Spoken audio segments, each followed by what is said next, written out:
ओम नमः सिद्धेभ्यः। नमो अरिहन्ताणं। नमो सिद्धाणं। नमो ऐर्याणं। नमो वज्रायाणं। नमो वेसवसाहूढम्। मंगलम भगवान वीरो मंगलम गौतमो गणि मंगलम कुंद कुंदार्यो जैन धर्मोस्तु मंगलम सर्वमंगल्य मंगल्यम सर्वकल्याणकारकम प्रधानम सर्वधर्माणां जैनं जयतु शासनम जैनं जयतु शासनम। नमः श्रीवर्धमानाय निर्धुत्मकलिलात्मने सालोकानं त्रिलोकानं तद्विद्यादर्पणयति। चेतीले चेतन चेत्या विना केम चालसी।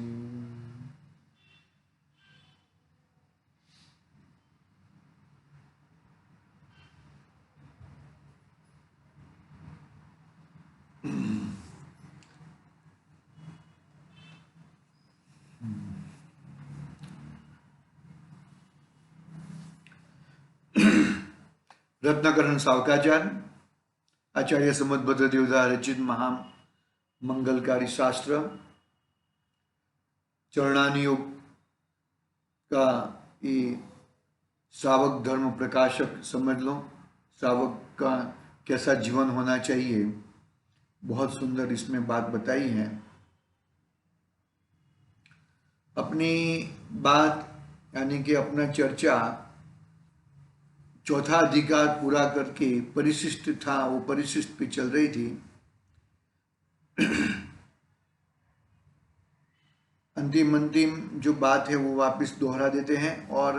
और भी एक गुजराती जो ग्रंथ है उसमें भी 3 कोटेशन दिए हैं पूज्यपाद स्वामी का, दृष्टि की निधान और मोक्षमार्ग प्रकाशक। ये बात हम वापस पढ़ेंगे। देखो क्या कहते हैं।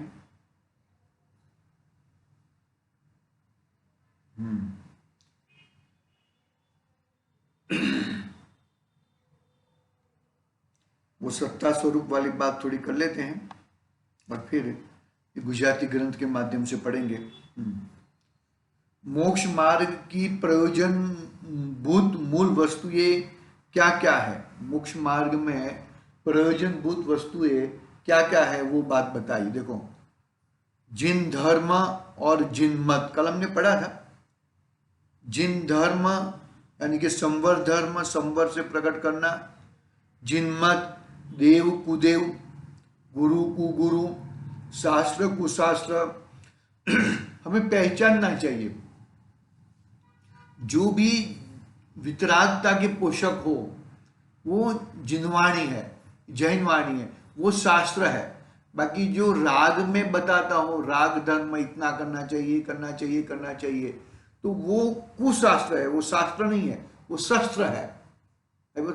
ऐसा धर्म कुधर्म अधर्म, हे ज्ञेय उपाधि, संसार और मोक्ष में कौन सा तत्व हूं, संसार में रहने वाला तत्व हूं कि मोक्ष मोक्ष मोक्ष में जाने वाला तत्व हूं। तो ये सब जो बातें हैं, हाँ, जीव अजीव, आश्रव संवर निद्रा बंध मोक्ष, फिर जीव पुद्गल धर्म अधर्म आकाश काल द्रव्य गुण पर्याय सामान्य गुण और विशेष गुण, ये सब है ना एकदम अपने मस्तिष्क में एकदम क्लियर होना चाहिए, क्रिस्टल क्लियर की तरह। अपने को द्रव्य गुण पर्याय तो एकदम क्लियर होना चाहिए। धर्म की बात क्या है, धर्म किसे कहते हैं, अधर्म कैसे कहते हैं, कुधर्म किसे कहते हैं, वो सब एकदम क्लियर बात रही तो हमें हमारे प्रयोजनभूत वस्तु में पहुंचने में कुछ प्रॉब्लम नहीं आएगा। फिर गुरुदेव के माध्यम से 3 हमने पढ़े थे, वो एक बार पढ़ लेता हूं मैं और फिर आगे वो यहाँ पे पढ़ते हैं। देखो, गगन मंडल में अद्भुत कुआ वहाँ है अभी का वासा। गगन का आकाश का? हाँ, आकाश। सुगुरा हो यशो भर भर पीवे, निगुरा झावे प्यासाम। गगन मंडल में गौआ बियानी, वसुधा दूध जमाया, माखन था से बिरला रे पाया, जगत छाछ भर माया। आत्म अनुभव रस कथा, प्याला पियो न जिया जाए, मतवाला तो बही पड़े, ज्ञानी पड़े पचाए। ये 3 श्लोक या छंद हमने पढ़े कांजी स्वामी गुरुदेव कृष्ण के माध्यम से। फिर आगे यहाँ पर क्या कहना चाहते, देखो चौथा अधिकार पूर्ण हुआ था ना, गुजराती में है, गुजराती पढ़ेंगे, हिंदी में बात करेंगे, देखते हैं। કોઈ મનુષ્ય દાવાગ્નિથી બળતા વૃક્ષો માટે સહાનુભૂતિ દેખાડે છે, પરંતુ જે વૃક્ષ પર પોતે ચઢેલો છે તે જ વૃક્ષ નજદીક અગ્નિ આવી રહી છે તે તરફ દ્રષ્ટિ કરતો નથી. વળી એક મનુષ્ય અન્યો પ્રત્યે કહે છે કે આજ અમુક ભાઈ મરી ગયા, પણ એ શું નથી જાણતો કે હું પણ एक दिवस आ प्रमाणे मरी जाइश. चलो क्या क्या कहा कि वह कहाँ बैठा है, वो जंगल में बैठा है, वो भी सूखे झाड़ के ऊपर बैठा है और चारों बाजू आग लगी है और वो आग वो झाड़ के नजदीक आ रही है. तो क्या वो उसके झाड़ को नहीं जलाएगा? अरे उसके झाड़ को भी जलाएगा और वो भी जल जाएगा. उसको क्या लगता है कि मैं एकदम सुकून हूं, मेरा कुछ होने वाला नहीं है. ऊपर बैठा है, हाँ ऊपर बैठा है, सूखे झाड़ के ऊपर बैठा है. मतलब हम ऐसे संसार में ऐसे बैठे हैं, हम उसको शिक्षा देते हैं, उसको शिक्षा देते हैं, उसको ये करने का कहते हैं, उसको ये करने का कहते हैं, लेकिन तुम ये शिक्षा का धारण करते हो कि नहीं करते हो? बता ने गुरु गौड़ गाय અને ચેલાની શિખામણ આપે, ऐसा हम बहुत करते हैं, लेकिन हम कभी देखा है क्या कि भाई ये शिक्षा मेरे लिए भी, मुझे ये शिक्षा प्रदान करनी चाहिए, मुझे शिक्षा ये फॉलो करनी चाहिए, ऐसा वो करता नहीं है. फिर और क्या क्या, ये मर गए, वो मर गए, ये उनको जला गया है, उनको जला गया है, उनको ये कर दिया, वो कर दिया. अरे भाई वो सब मर गए, वो बात तो सही है, लेकिन एक दिन वो मर गए, उसी तरह तुम भी मर जाओगे. देखो क्या कहा, वड़ी एक मनुष्य अन्यो प्रत्ये कहे कि आज अमुक भाई मरी गया, पण शू भाई तू नहीं जानतो कि तारू पण मौत.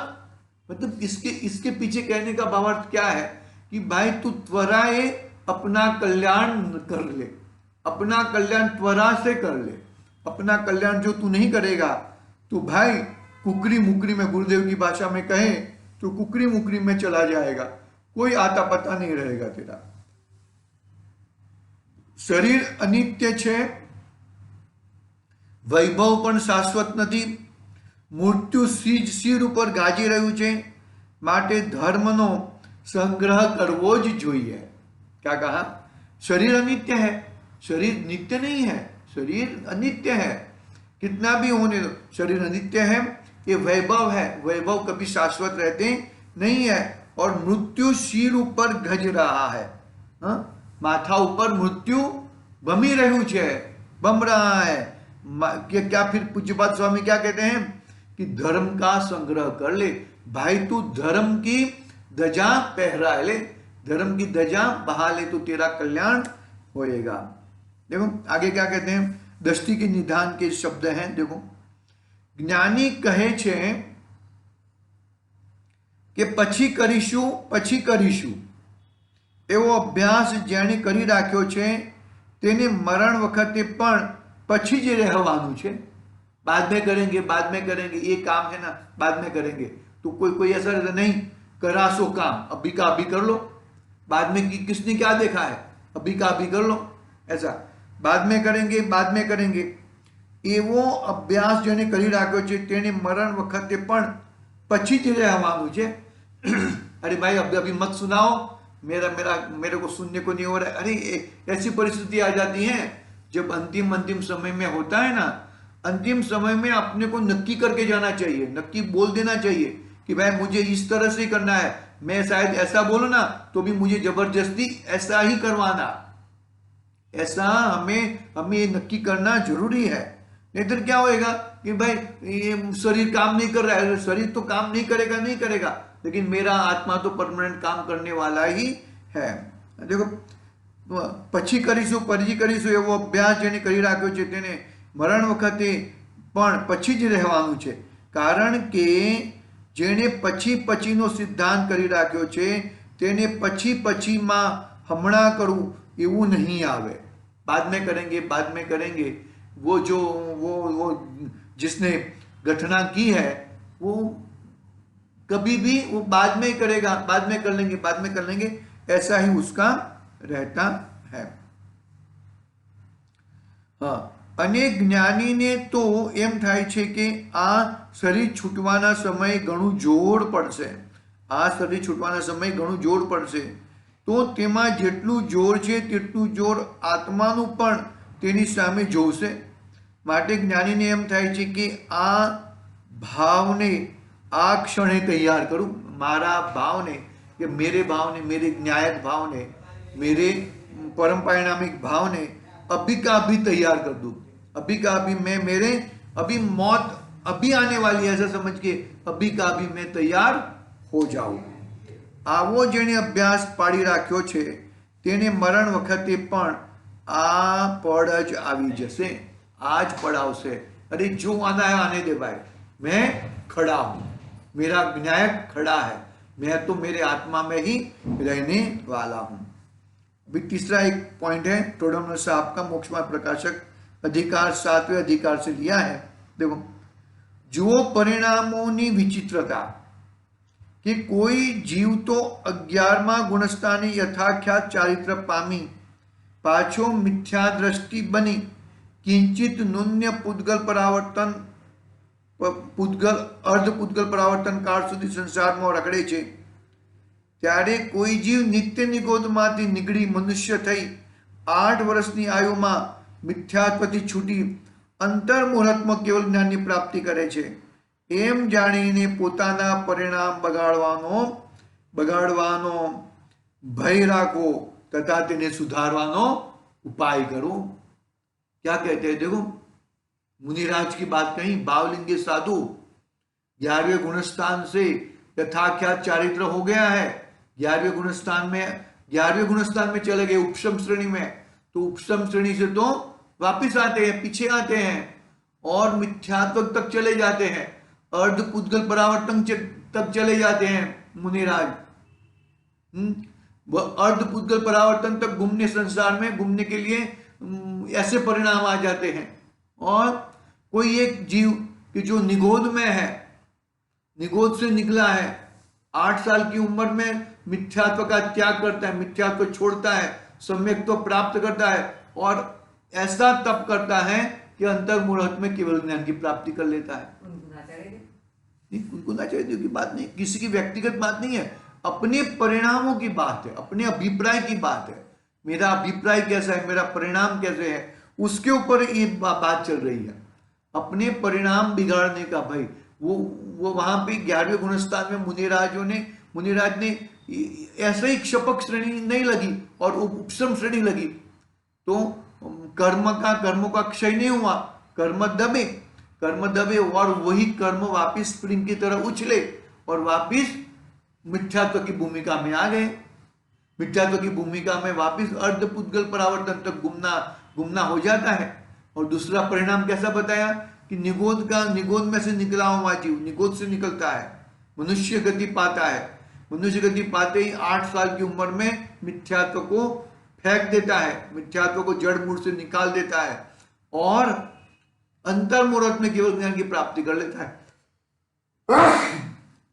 देखो, ऐसे परिणामों की मतलब ऐसे परिणाम न बिगड़े इसकी चिंता होनी चाहिए, परिणाम सुधरे वही निरंतर ऐसा उपाय करना चाहिए। इस तरह अपना परिशिष्ट जो चौथा परिशिष्ट है, चौथा अधिकार के बाद का परिशिष्ट, को पूरा हुआ। अब ये पांचवा अधिकार कौन सा है? शिक्षा व्रत। कौन कौन से शिक्षा व्रत हैं? देशावकाशी देश व्रत, सामायिक व्रत, प्रोषोदोपवास व्रत और वैयाव्रत। ऐसे चार प्रकार के शिक्षा व्रत है। 5 प्रकार के अणुव्रत, 3 प्रकार के गुण व्रत और 4 प्रकार के शिक्षा व्रत। ऐसे 12 व्रत का धारी सम्यक दृष्टि होता है, 12 व्रत का धारी हो सकता है। ऐसा देखो, 4 शिक्षा व्रतों का निरूपण करने वाला श्लोक कहते हैं। 91 नंबर का श्लोक हम यहां से पढ़ते हैं। देखो, देशावकाशी वा सामायिकम प्रोषोदपासो वा वैयावृत्तम शिक्षाव्रतानि चत्वारि शिष्यानि। 4 प्रकार के शिक्षा व्रत हैं। कितने प्रकार के? 4 प्रकार के। कौन कौन से? देशावकाशी देश व्रत, सामायिक व्रत, प्रोषोदोपवास व्रत और वैयाव्रत। ऐसे 4 शिक्षा व्रत हैं। भावार्थ, ये 4 शिक्षा व्रत गृहस्थपने में मुनिपने की शिक्षा का अभ्यास कराते हैं।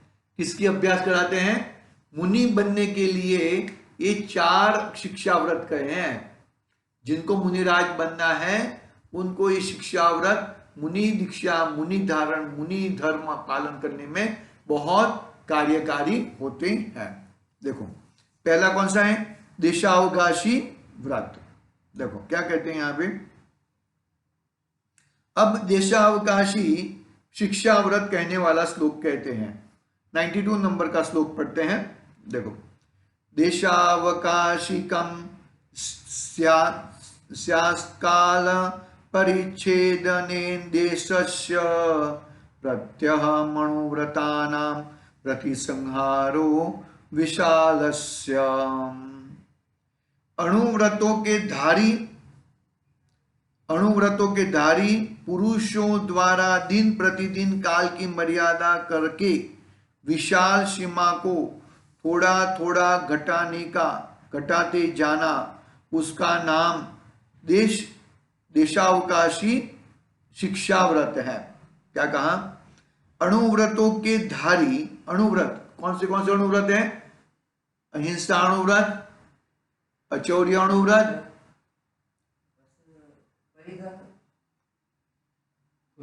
सत्याणुव्रत, ब्रह्मचर्य अणुव्रत और परिग्रह परिमाण अणुव्रत। जो ये 5 अणुव्रत के धारी पुरुषों के द्वारा दिन प्रतिदिन काल की मर्यादा करके विशाल सीमा को थोड़ा थोड़ा घटाते जाना, उसका नाम देशावकाशी व्रत है। दिग्व्रत जैसा ही व्रत है। दिग्व्रत में इस दिशा में नहीं जाऊंगा, इस दिशा में नहीं जाऊंगा। ये पूरे मानो कि अभी इंडिया में है, भारत में है, तो भारत में मैं महाराष्ट्र से बाहर नहीं निकलूंगा। अभी महाराष्ट्र में आ गया, अभी बंबई में है तो बंबई से बाहर नहीं निकलूंगा। इस प्रकार के ऐसे देशावकाशी देश व्रत है। देखो, अणुव्रतों के धारी पुरुषों द्वारा दिन प्रतिदिन काल की मर्यादा करके विशाल सीमा को थोड़ा थोड़ा घटाते जाना, उसका नाम देशावकाशी देश व्रत है, शिक्षा व्रत है। देशावकाशी शिक्षा व्रत है। देखो, ये बात आई ना, पहले दिग्व्रतों में दिशाओं में जाना, मंगाना, भेजना, बुलाना इत्यादि की या जीवन की जो मर्यादा की थी वह बहुत थी। बरोबर है। दिग्व्रत में दिशाओं की मर्यादा थी। ये दिशा में यहां तक जाऊंगा, ये दिशा में यहां तक जाऊंगा, ये दिशा में यहां तक जाऊंगा। वहां से चीज मंगाना, वहां से भेजना, किसी को भेजना कुछ लाने के लिए, वो सब मर्यादा की थी। बरोबर है। यहाँ जीवन की जो मर्यादा की थी वह तो बहुत थी। उसी में अब प्रतिदिन क्षेत्र की सीमा काल की मर्यादा करके घटाते हुए व्रत लेना, वह देशावकाशी देश व्रत शिक्षा व्रत है। जो पूर्व दिशा में दिशा में 200 कोस तक आगे नहीं जाने का त्याग आजीवन किया था, वह तो दिग्व्रत है। अब उसी में ही दिन प्रतिदिन मर्यादा करके रहना कि भाई आज मैं 4 कोस से अधिक नहीं जाऊंगा, या ये शहर के बाहर नहीं जाऊंगा, या अपने घर के ही बाहर नहीं जाऊंगा, वह देशावकाशी देशव्रत है। बस उनमें ऐसे लिमिटेशन करते रहते हैं, मैं यहां से इतने से बाहर नहीं जाऊंगा। अभी इसमें देशावकाशी व्रत में क्षेत्र की मर्यादा कहने वाला श्लोक कहते हैं। द्रव्य क्षेत्र की मर्यादा, फिर काल की मर्यादा। देखो, क्षेत्र की मर्यादा और काल की मर्यादा, क्या कहा? क्षेत्र की मर्यादा और काल की मर्यादा। क्षेत्र की मर्यादा कैसा है? देखो, गृहाणि ग्रामाणाम क्षेत्र नदी दावयोजनानां च देशावकाशीस्य स्मरन्ति सीम्यनाम तपोवृद्धाम। देखो क्या कहते हैं, जो तप में आरूढ़ है। देखो, तपोवृद्ध जो गणधर देव है, वे देशावकाशी व्रत करने की सीमा मर्यादा बतलाते हैं। ग्रह, मोहल्ला, ग्राम, क्षेत्र, नदी, वन, योजन को देशावकाशी व्रत में सीमा कहते हैं। उनके बाहर में इतने समय तक नहीं जाऊंगा, ये सीमा से मैं बाहर नहीं जाऊंगा, इस तरह का नियम लेते हैं। वो क्षेत्र सीमा हुई। फिर काल मर्यादा। काल मर्यादा मतलब एक क्षेत्र में मैं इतने समय तक तो रहूंगा, इससे ज्यादा समय रहेगा तो ठीक है, लेकिन इससे कम समय तक नहीं रहूंगा, वो काल मर्यादा होती है। देखो, अब देशावकाशी व्रत में काल मर्यादा कहने वाला श्लोक कहते हैं। काल की मर्यादा देखो, संवत्सर मृत्युरयनम मास चतुर्मास पक्ष मोक्षम च देशावकाशी कस्य प्राहु कालावधिम प्राज्ञा।